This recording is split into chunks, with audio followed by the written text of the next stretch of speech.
Hello दोस्तों आज हम बात करने वाले अंतरिक्ष में छुपे हुए ऐसे रहस्य के बारे में जिसको बहुत कम लोग जानते हैं। तो दोस्तों एक ऐसा रहस्य है जिसको ब्लैक होल के नाम से जाना जाता है। दोस्तों आइए आज आपको इस वीडियो के माध्यम से बताने वाले हैं कि अंतरिक्ष में छिपा हुआ जो ब्लैक होल है इसका क्या राज है। तो वीडियो को करते हैं शुरू।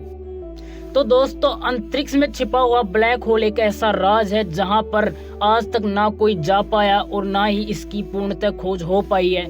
और वैज्ञानिकों का कहना है कि अगर आज तक यहाँ पे कोई नहीं जा पाया, लेकिन अगर कोई जाएगा तो वह वापस नहीं लौट पाएगा, क्योंकि दोस्तों सूर्य का प्रकाश जो सबसे बड़ा यात्रा, सबसे तेज यात्रा करने वाला होता है, वह भी उसमें अंदर जाने के बाद वापस नहीं लौटता है और दोस्तों ना ही दिखाई देता है। क्योंकि दोस्तों ब्लैक होल एक ऐसी चीज है जहाँ पे ना कोई समय का अस्तित्व होता है और ना ही कोई प्रकाश का रिलेटिव वहाँ पे कोई संबंध होता है। क्योंकि दोस्तों ब्लैक होल एक अंधेरा जो होता है गहराई में, वो अंतिम छोर है अंतरिक्ष का, जहाँ पे बिल्कुल अंतरिक्ष भी नहीं है। तो दोस्तों आइए आज आपको बताने वाले हैं जो मैसियो काकू सबसे बड़े वैज्ञानिक थे, उनकी थ्योरी के अनुसार कि उन्होंने अपनी थ्योरी में क्या लिखा है। तो दोस्तों आइए जानते हैं।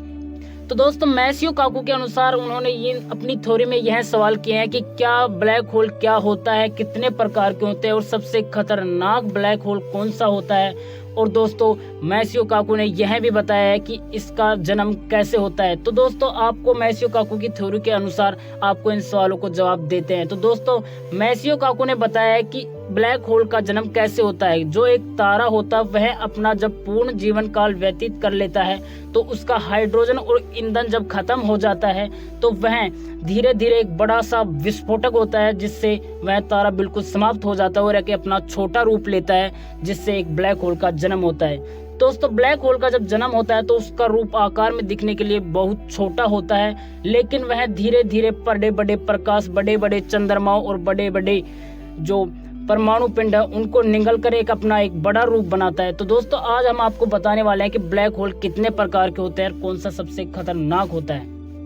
लेकिन दोस्तों ब्लैक होल का जो द्रव्यमान होता है वो सूर्य से कई हजारों गुना ज्यादा होता है और यह गुरुत्वाकर्षण बल भी इसमें इतना ही ज्यादा होता है। तो दोस्तों ब्लैक होल को आकार के आधार पर 4 भागों में बांटा गया है। पहला होता है स्टेलर ब्लैक होल, और दोस्तों दूसरा होता है इंटरमीडिएट ब्लैक होल, और तीसरा होता है सुपरमैसिव ब्लैक होल, और चौथा होता है मिनिएचर ब्लैक होल।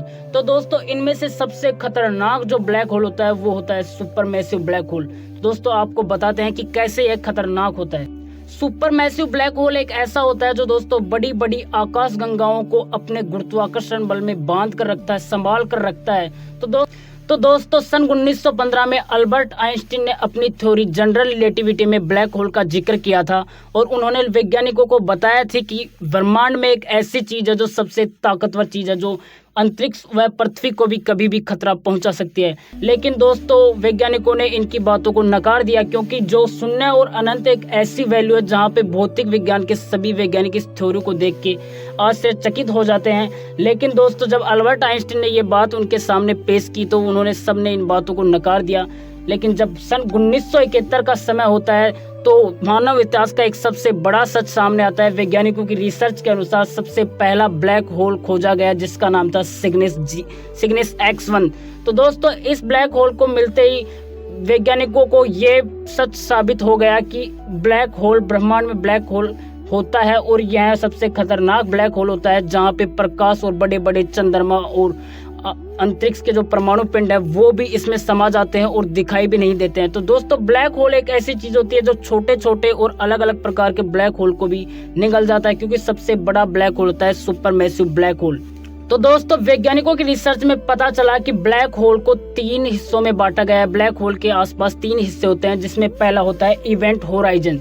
दोस्तों यह एक ऐसा हिस्सा होता है जो ब्लैक होल के चारों ओर एक ऐसी बाउंड्री होती है, एक ऐसी परत होती है जिसको पार करने के बाद कोई भी अंतरिक्ष का परमाणु पिंड वापस नहीं लौटता है और ना ही दिखाई देता है। तो दोस्तों दूसरे नंबर पे आता है फोटोन स्फीयर, जो इवेंट होराइजन के बाद अपना दूसरा स्थान रखता है। तो दोस्तों इसके अंदर जब परमाणु पिंड कोई भी पदार्थ अंदर जाता आता है तो दोस्तों वह ब्लैक होल के चारों ओर घूमने लग जाता है और धीरे धीरे वह खत्म होता जाता है। लेकिन दोस्तों जब तीसरा हिस्सा आता है जिसका नाम वैज्ञानिकों ने सिंगुलरिटी रखा था, तो वहां पे जाता जाता वह परमाणु पिंड उस सिंगुलरिटी में गिर जाता है और वह समाप्त हो जाता है। तो दोस्तों सिंगुलरिटी एक ऐसी चीज है जहां पे ना तो कोई समय का अस्तित्व होता है और ना ही कोई अंतरिक्ष स्पेस का अस्तित्व होता है।